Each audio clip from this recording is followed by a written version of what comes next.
నిజమే. మీ జాతీయ నాయకుడు కూడా వచ్చిపోయింది మొన్న. ఈ పక్కకే వచ్చిండు, ఈడ కూర్చున్న వాళ్ళు కూడా ఒకటి తెలియదు. ఆయన మాట్లాడిపోయిండు. ఏ ఉపన్యాసం ఇచ్చిండ్రో ఒక్కరన్నా చెప్తారా? మొన్న రాహుల్ గాంధీ అంటే ఆయన వచ్చిపోయిండు. ఈ పదం వాడినని మీరు దాంట్లో ఒక్కరన్నా చెప్పరు చూద్దాం. మాకైతే ఇంట్లో కూర్చున్న వాళ్ళకి ఒకటి తెలియదు. కానీ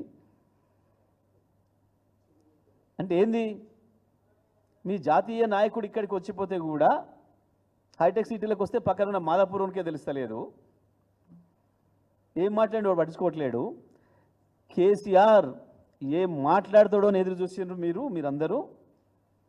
మాట్లాడిన తర్వాత ఏడుస్తున్నారు మీరు. అక్కస్ మీది.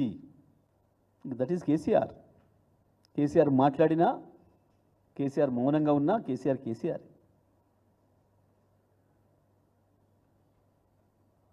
పిల్లల్ని పంపినా అంటున్నాడు ఆయన. అవును, ఏ ఆటలైనా అవతల టీం బలహీనంగా ఉందంటే జూనియర్లనే పంపుతారు.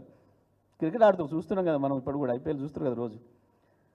అవతల టీం జర పనికిమాల టీం ఉంది అన్నప్పుడు మన దాంట్లో ఉన్న కూడా గట్టిని పక్కన పెట్టి మామూలు పంపుతారు, కొత్తని ప్రయోగం చేయడానికి పంపుతారు. కేసీఆర్ కూడా గట్టిగా పంపిండు మామూలు. మీరు సరిపోతారు పోరి, నేనెందుకని పిల్లలే పంపిండు. పిల్లలే పీకలేకపోతున్నారు, పిల్లలే ఎదుర్కోలేకపోతున్నారు. సవాలు పిల్లలు ఉంటేనే మీకు తట్టుకుంటలేరు. కేసీఆర్ కావాలా మరి మీకు ఇంకా?